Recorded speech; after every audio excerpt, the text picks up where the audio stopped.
Гэсэн хэдий ч тэрхүү аянгын дайрч хичнээн хүчтэй байсан ч аврах мангас бууж өхөхийг хүссэнгүй. Дөнгөж сая тэнгэрч хүчийг алсан ишт ташигтэн гэсэн бодож түн догт таалагдсангүй. Тиймээс аврах биетэн мандаа гүргүүлсэн Баатар дуу аврах зэвсгээ дахин шидэв. Гэвч хэрээг чаддэгүр хурдан голгон гэрчээ. Тэгээд тэнгэрт илүү өндөрт хөөрөн. Өөрийн тэнгэрсийг чадыг доош шитгэхэр bijдэг хүмүүс. Гүрүүл хүмүүс авгийнхын баярсан хаш хэрч хаанда бүх хүчээрээ дэмждэг. Сайн сайхныг хүсэж байна. Хаанда хандах тэдний эрэг хандлагын ачаар систем нөхөрлөлийн бурхамсар чанарыг 4 оноогоор Бүкрийн хотын иргэдтэй харьцааны ачаар дахин 4 оноогоор өснгийг зарсав. Рокийн төсөлсөн одоо түүний нэрийг мэдэж дагаж буй боолуудын ачаар нөхөрлөлийн бурхамсар чанар дахин 4 оноогоор нэмэгдлээ. Одоогоор Рокрак өөрийн нөхөрлөл болон хайрцан дээрээ үндэслэн ичийн итгэлийг олж авч байна. Мөн үн дээр анхны сонгогдсон нэгэн гих дараагийн ур чадварыг нэмбэж түүний үзүүлэлтүүд саяхан олж авсан итгэлийн нөөцтэй шууд хөв тэнцэн өсөх болно. Точиндоо Ракрагийн төлөө олон хүн залбирах тусам тэр илүү хүчтэй болно гэсэн үг. Рак цогцолж чадсан бүх хүч чадвар цайхаан ичийн хүчээ дайшран мангас руу хүчтэй дайран бууж ирэв. Кюзес хаана тэхэн төсөлтөж байгааг хараад туйлын бахархаж өөртөө итгэлтэй байна. Тэрээр хаанда энэ бүзэр мөгнийг мөсөн устгахыг уриалав. Хүмүүсийн нүдээр бас мангас руу чиглэн маштад од харан очиж байгаа мэт харагдана. Түүнээс цацрах гэр хитрхи хорц байсан тул хүн бүр нүдээ тавхаас өөр аргагүй болов. Харин боол хүүгүүдийн нэг нүд салгалгүй харж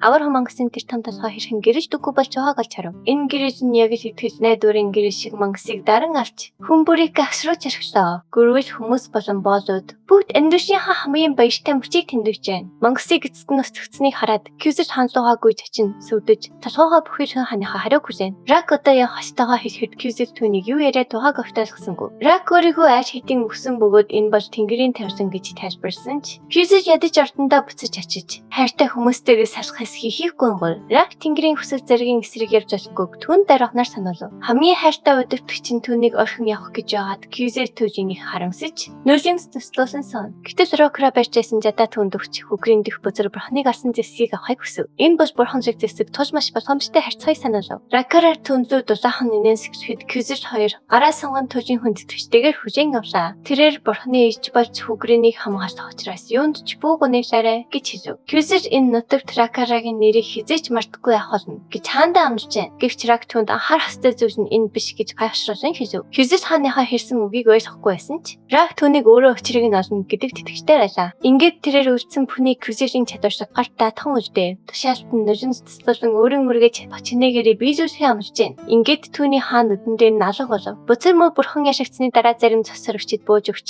зарим нь жижиг бүлгүүд болон таран одов. Өөрийн шүтдэг бурхнаа алдсан дээд тахилч шавныг түүний туслахад арч Бүкрийн дөрвөл болгонд арчээ. Цаг хугацаа өнгөрсөөр 137 жил харуулсан сам шиг өнгөрөв. Бүкрийн нийслэл оройн хотод Ампанг хааны зэвсгчийн 23 дахь жил үргэлжиж байв. Ордны номын санд нэг настай эмэгтэй ууган хүн тайжийг алгасаж 3 дахь хүн тайжийг угсаа зархамжлагчаар сонгох гэж байгаад маш их дөрвөцсөн. Түүний ширүүн өнгөө айсан энэхүү саналыг эрс эсэргүүцэж байгаа гэж гин. Түүний эсрэг талд цог цагаан гөрүүл хүн эмэгтэй эсэргүүцлийг огт тоосон шинжгүй байна. Цагаан гөрүүл хүн ууган хүн тайжийг алгасаж 3 дахь хүн тайжийг хаан ширээн залхахыг дахин санаж болгов. Харин настай эмэгтэй дахин эсэргүүцлээ илэрхийллээ. Ямар ч тач ууган хүн тайж үргэлж хаан ширээг зархамжиждаг урт хугацааны уламжлал байсаар ирсэн билээ. Энэхүү уламжлал 100 гаруй жил үргэлжсэн тул гин түүнийг зөрчихөн зохисгүй мэт санагдана. Түүнчлэн түүнийг цаашид цагаан гөрүүл хүн гэж дуудах шаардлагагүй. Түүнийг дунан гэдэг бөгөөд баруун танхимын ан агнорын сайдын хүндтэй албыг хашдаг. Үргэлжлүүлэн дунан Бүкрийн түүхэнд ийм онцгой тохиолдол байсныг сануулж энэ удаад яагаад эсэргүүцээд байгааг нь ойлгохгүй байгаа хэлв. Мэдээж ууган хүн тайж нь хичээж номд дөрөгүй залхуу нарийж цэнгэх дуртай нэгэн гэдгийг хэр хүлээн зөвшөөрч байгаач энэ нь түүний өсөө залхамжлах эрхийг хасах хангалттай шалтгаан биш гэж үзэж байна. Дашрамд хэлэхэд энэ эмэгтэй бол зүүн танхимын тэргүүн юм. Түүний хүү мөн гэдэг. Тэрээр ууган хүн тайжийн ханга зан санаа зовх зүйлхүү гэж үзэж байгаач дунан яг эсрэг бодолтой байна. Ууган хүн тайж ан хийж сармагцаа орцны гудамжны танхаачудтай хамт буудаж ясан. Гэвч цөв яриг харахад хангалттай. Хэрэв бас орны залхамжлагчид үүрэг хариуцлага мартаж, өргөж нэргэж цэнгэж засхорвол ямар ч сайтын захирагчийн дараа ажиллахыг хүсэхгүй. Гэвч хүү мөн ууган хүн тайжийг удаан хугацаанд өвчтэй байсан гэж үзэж байгаа бөгөөд биеийн байдлыг дардуулах ямар нэгэн шахалт үзүүлэхийг хүсэхгүй байна. Тэрээр дунныг үг хэлэхдээ арай илүү хинэмгайхыг зөвлөв. Цагаан гөрвөл өөрийнх нь хэлсэн үгэнд өрөвдөх сэтгэл татсны хүлээн зөвшөөрсөн ч энэ нь ууган хүн тайжийг хаан ширээн суулгахыг хүсэж байна гэсэн үг биш юм. Тэрээр ууган хүн тайжийг судлаас нь буулгах саналаа хаанд гинт хийж цэцэж болохгүй тулд хүмүүнийг энэ санааг өртөж хаанд цохиулахыг санал болгох. Тэрээр ууган хүн тайжийг судлаас нь буулгах саналаа хаанд гинт хийж цэцэж болохыг хүсэхгүй байна. Энэхүү хүдэн цаст мөс хүчин шийдвэрийг сансаад настай эмэгтэй уурж бухимдаж байна. Миний юу хэлэх гээд байгааг та анзаарав. Энэ хооронд гөрүүл хүн түүнээс 3 дахь хүн тайжийг угсаа залгамжлагчаар санаж болгож эсэргүүцэн хүмүүсийг ятгахыг шаардав. Хүү мөн түүний Түүний энэ эмзэг асуудалд хандаж буй байж сэтгэж донтор байгаа тул түүнийг даган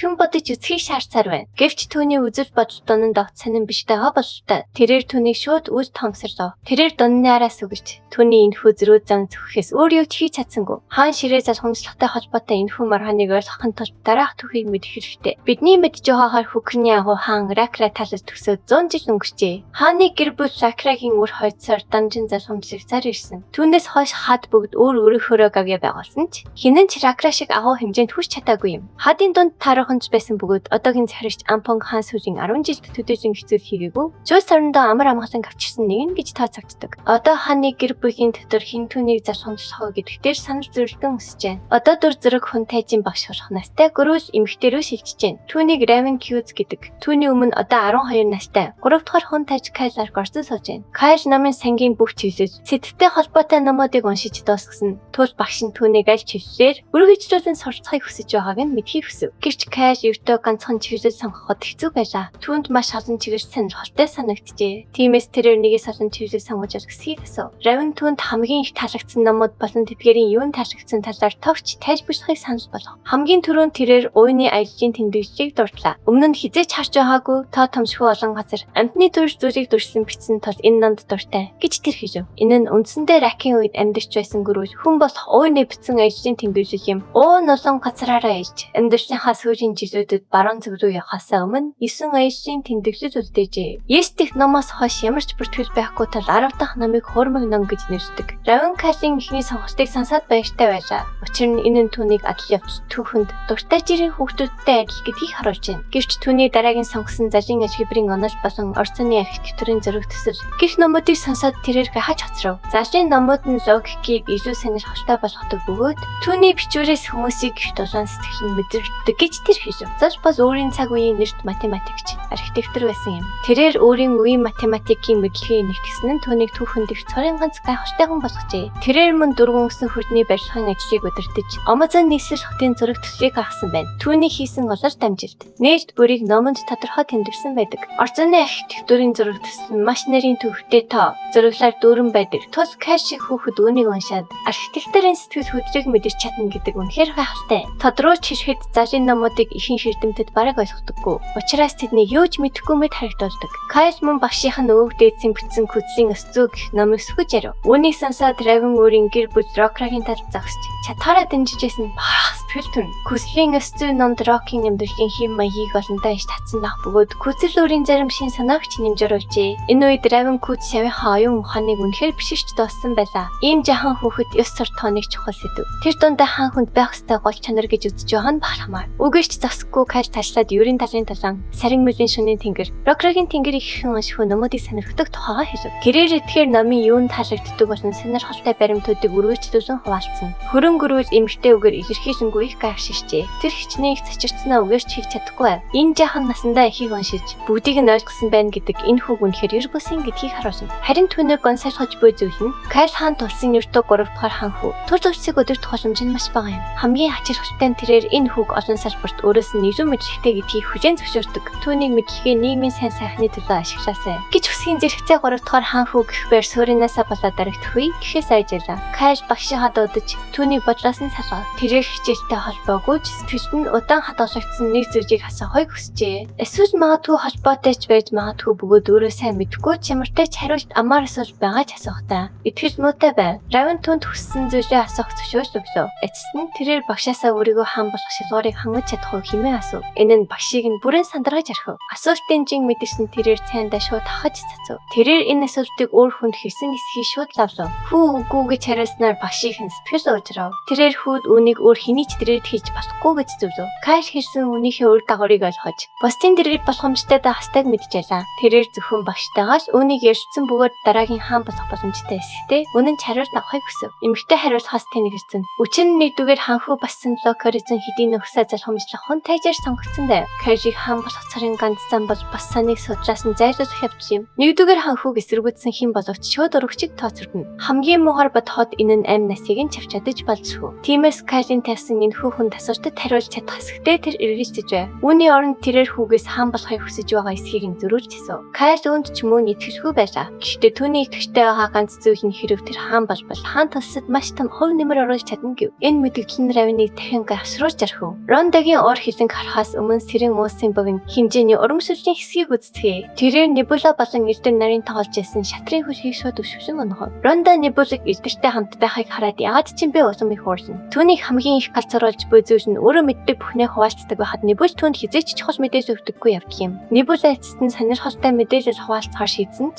зөвхөн түүнийг хадсны дараа гэв. Небулагийн юу нөөж байгааг мэдхийн тулд бүсгүй хүлэгт тоглоом тоглохоор шийдсэн ч осон үе дараалан хачигдав. Тэрээр Небулаг өөртөө зүгээр тоглож мэдээллийг санаатаагаар өгөхгүй байх гэж мэдэрч эхэлнэ. Тэрээр дахин уурсаж дахиж хизээч холбоо барихгүй гэсэн шиг харьцуулаад таслав. Энэ хооронд Элдерч мөн Небулагийн нөөж буй мэдээллийг сонирхож байлаа. Тэрээр Ронда шиг хин нэгний давхар таньнаас биш учраас мэдээлэл алдагдахгүй гэдгийг нөхөртөө амлав. Небула түүнд идсэн бололтой нэгэн сонирхолтой баримтыг дэрхээ шийдэв. Тэрээр дэлгэцэн дээрх Хокрины 3 дугаар ханхуу руу заа. Энэ хүүг онцгой болгодог зүйл нь түүний ер бусын статууд юм. Түүнд чамин чадвар байхгүй ч оюун ухааны үзүүлэлтэн 107 гэсэн өндөр тоонд хүрсэн нь түүнийг гоц ухаантай болгожээ. Кайлиг тэр төвшөнтэй мөрчлөө хамгийн өндөр оюун ухааны статтай байгааг хараад Элдер хаасан сонирн биш бөгөөд энэ нь маш ховор тохиолдож юм. Энэ үед оюун ухааны статчаар байхад сод ухаантай гэгддэг атар зөө дан гэдэг үнэхээр гарцуу хэрэг. Небула ирэх хэдэн 10 жилийн турш твийн хэмжээнд энэ төвшний ухаантай хүнийг олоход хэцүү байх болно гэдэгт итгэжтэй байна. Өнгөрсөн 100 жилийн хугацаанд юу болж өнгөрсөн тухай тавч түүхийг сүхий. Хокрон болон Бяа нарын хоорондох тулаан дуусны дараа дараагийн зууны турш бүх зүйл зогсонгүй байдал дарав. Тэмдэглэгчтэй томоохон үйл явдал гарсангүй. Эртний олдууралж үдшгүй Мохаммогсод болон бурхтыг устгаж жижиг газар нутаг аснаас гадна хийж хязгаар бараг өөрчлөгдсөнгүй. Хэр хязгаар тишгийн хэрээр дотоод тэргийг өдөртгөн зайлшгүй болсон бөгөөд энэ нь Небулагийн анхаарах ёстой зүйл бай. Тиймээс тэрээр толомонд хэдэн 10 жилийн дараа зогсонгүй байдал дарахын зайлшгүй шаардлагатай гэж үзэж байна. Ихэнх үеийн тэрэгтийг өдөрт сонголт төрөл зүйлүүдээс гадна энэ үеийн ус доторх бусад төрөл зүйлүүдийг өөртөө татах найрамжийн бодлого шаардлагатай үе байв. Юкрин олон төрөл зүйл хожигдсанаас болж баггүй хэмжээний жижиг том асуудлуудтай толгорч байлаа. Эдгээр асуудлууд түүхэн тэмдэглэгдээгүй 6 удаагийн бослоо гарчээ. Хамгийн хүнд асуудал нь цус сорогчтой зэрэгцэн урших явдал байв. Небулагийн төгсгөлд бүзэр бурхан ялагдсны дараа Бяагийн базад болон цус сорогчид Хокрины эрхэм болохыг хүсжээ. Цус сорогчид цусаар хоолж зэндардаг тул тэдэнтэй хамт амьдрах нь мэдээж хэцүү байв. 2 болон 3 дугаар үеийн дээд зэрэглэлийн цус сорогчид зөвхөн амьтны цусаар амьдарч чадахгүй байлаа. Иймд цус сорогчид гайхалтай сонголт хийв.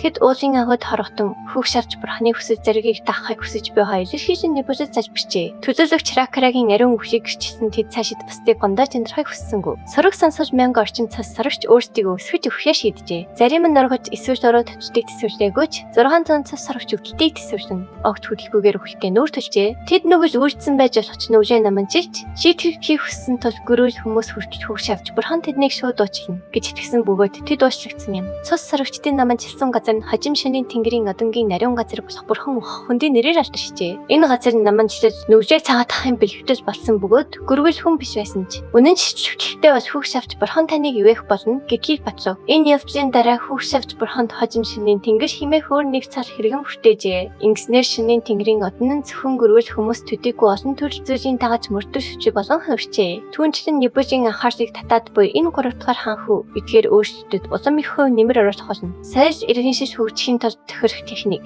Шинэ бүтээлүүд хэрэгтэй бөгөөд тэдгээр бүтээлүүд нь хоорондоо холбогдох ёстой. Калин эзэмссэн оюун ухааны түвшиний шин зүйлийг нэхэд төрлийн тохиромжтой юм. Хэрв тэр дараагийн хаан болбол чухал бүтээлүүдийг Хокрин даяар нэвтрүүлэх нөлөөтэй болно. Хокрины одоогийн засаглалын бүтэц тийм ч таатай биш байна. Зүүн танхимд хэд хэдэн төрөл зүйл нээлттэй бөгөөд дэлхий дээрх тавинуудын хийдэг байсан шиг ордны татаад хэргийг эрхэлдэг. Гэрч бодит эрх мэдэлтэй захиргааны албан тушаалтнууд буюу баруун танхимыг гөрүүлж хүмүүс дангаараа эзэмж байна. Эрх мэдэл хүнийг эрддэг. Харин хязгааргүй эрх мэдэл бүрмэсэн эвддэг гэдгийг хүн бүр мэднэ. Тиймээс засаглалын зарим өөрчлөлт хийх шаардлагатай байна. Кайл төрөл зүйл хоорондын нэв найрамжийн асуудлыг нухацтай шийдвэрлэх шаардлагатай бөгөөд шинэ хаан энэ хурцтмал байдлыг зохицуулж шийдвэрлэх хангалттай ухааж байх ёстой. Гэсэн хэдий ч Элдер Кайл бол ердөө 3 дугаар ханху гэдгийг саналв. Хаан ширээг залхамжлах ёстой өвгөн хүү бассан ихэнх цагаа тогооч өнгөрөөдөг. Гэсэн ч энэ нь түүнийг судлаас нь зайлшуулах хүндэслэлтэй шалпаан биш юм. Бүгсаа залхамжлах хүн тайжийн байр суурь нэгэн тогтсон тул Кайл хаан болох нь бараг боломжгүй зүйл болно. Небулад зүгээр ч нэгэн айсдар буулгаж дотоод хэрэгч шууд хүндлэнгөөс оролцох сонголт бий. Гэвч энэ нь тусгаар тахнашийн ховд чухал үе тул бурхны оролцоо ухаалаг бас хэрэг бөгөөд тэрээр илүү шүүд.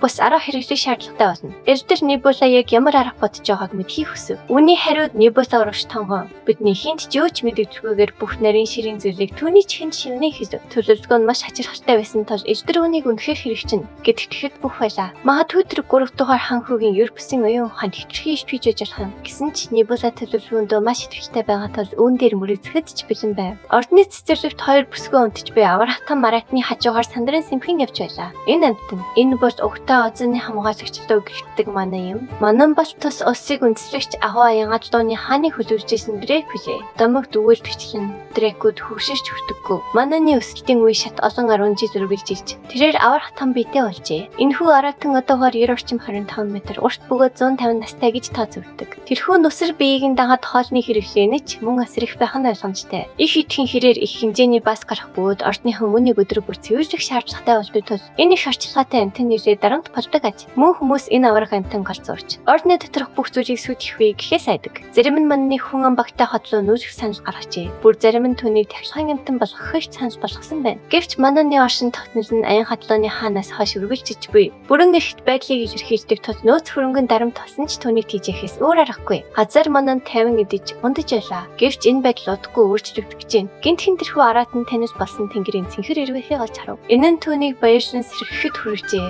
Эцсийн эцэст эдгээр ирвэхийн түнтэй уулзахаар ирж буй. Ишний талигач найзыг нь илэрхийлдэг аж. Тэнгэрийн орноос чиний хамгийн хайртай нэгэн зөвхөн чамтай уулзахын тулд хамаг тухтай байдлаа орхин ирж байгаа бол чи хамгийн азтай амтан гэсэн үг. Манан сайхнаас дотроо нэгэн тодорхойгүй мэдрэмж гонэг тэмүүжийг мэдрэх болсон бололтой. Гэвч аратан тэдгээр нь юу болохыг мөн яхаа мэдэхгүй байв. Тэрээр өөрийн хоёр дахь эзэн болох Рокийг өргөж санагдуулдаг эдгээр цэнхэр ирвэхийг олонтаа хардаг байлаа. Эдгээр цэнхэр ирвэхийг хичнээн их хүссэн ч манан хиш хязгаарын ханнаас гарах хороотой гэдгээ мэдж байв. Өмнө нь яг ийм явдал тохиолдож ханнаас гарах гэж оржтоход харуулдаад түүнийг буцаан төлхөж байжээ. Гэсэн ч энэ амтан тэр ханыг давж найзаагаа тэрхийг туйлаас өсөж байна. Рок мөн хуучин найзаагаа харах боломж олгосон бурхны ивэжд маш их талархаж байлаа. Гүрвэлийн хаан хуучин сайн найзаагаа ирэх хэмээн дуудаж байсан бөгөөд тэрхүү үнэн чамтан хүслээ барьж дээлэвгүй. Зөвхөн түүнтэй уулзахын тулд таныг дарин нураажээ. Ордныхаа нэгтээ дунан болон түүний нөхөд мананы үүсгэсэн гинтийн уртын чимээг сонсов. Харуулууд шүүгэн гарсан газрыг шашахаар очих үед манан өвгдээцэн уус руу орхон оцныг мэджээ. Энэ нь дунныг гар цаагүй сэргээж орхив. Гэхдээ түүний хариу үйлдэл нөхөдтэйгээ харьцуулахад тийм ч их цачирсан шинжгүй байлаа. Үнэн дээр түүний нөхөд нь бухимдаж байсан бөгөөд учир нь ан алнуурын сайдын хувьд дунан өглөөний хуршаас өмнө гаж мананыг барихаар хичээхстэй байв. Энэ нь аратан амтантай холбоотой тул тэрхүү аратны буцааж авчрах нь ан алнуурын сайдын өрх хариуцлага байх нь ойлгомжтой. Гэвч дунанд тэр аратны хүүхийг хүсэхгүй байгаа өөрийн гэсэн шалтгаан байлаа. Эцсийн эцэст ан алнуурын сайдын гол ажил бол язгууртнуудын зугаа цэнгэж зориулж ан алнуур бэлтгэх явдал юм. Тиймээс түүнд мананыг мөрдөн өших цаг байхгүй. Гэвч өөрийг хариуцлага дуудах үед чамд олон сонголт байхгүй билээ. Тийм үү? Хэсэг хугацааны дараа ордны жижиг хурлын дараа дунан төлөөс бухимцаар цайзаас ширүүн гарч явах нь харагдав. Бүр илүү бухимдалтай. Хааны ордон түүнд ан алнуурын экспедицийн баг гаргахыг зөвшөөрөөгүй атлаа. Мананыг барих энэхүү даалгаварт ордны харуулуудыг зээж дүсгэхэд бэлэн байв. Хамгийн гол нь манан ганцхан хөрөөхөд хэсэг хааны харуулуудыг хэлбэрхэн бич даран аж чадна. Тиймээс дунны найдаж буй царын ганцаар гол аратны холоор өртөн. Ямар нэг байдлаар хавханд оруулах явдал юм. Тэгсэн ч гэсэн олон хүн хөрөх болно. Эцсийн эцэст жирийн анчид ч мөн тэрхүү өвөг дээдсийн усаар холдоо явдаг. Хэрвэтэд манан дөртөж бэртүүл олон нийтийн хандлагаа түүний эсрэг ирэх нь тодорхой. Түүн шиг цагаан арч залуу засгийн газрын содол сонгогдох нь өдөр болгон тохиодог зүйл биш. Гэвч хэрв энэ явдал хүний аим хохироход хүрүүл бүх буруу түүний мөрөн дээр ирнэ. Хараас эдмээр юм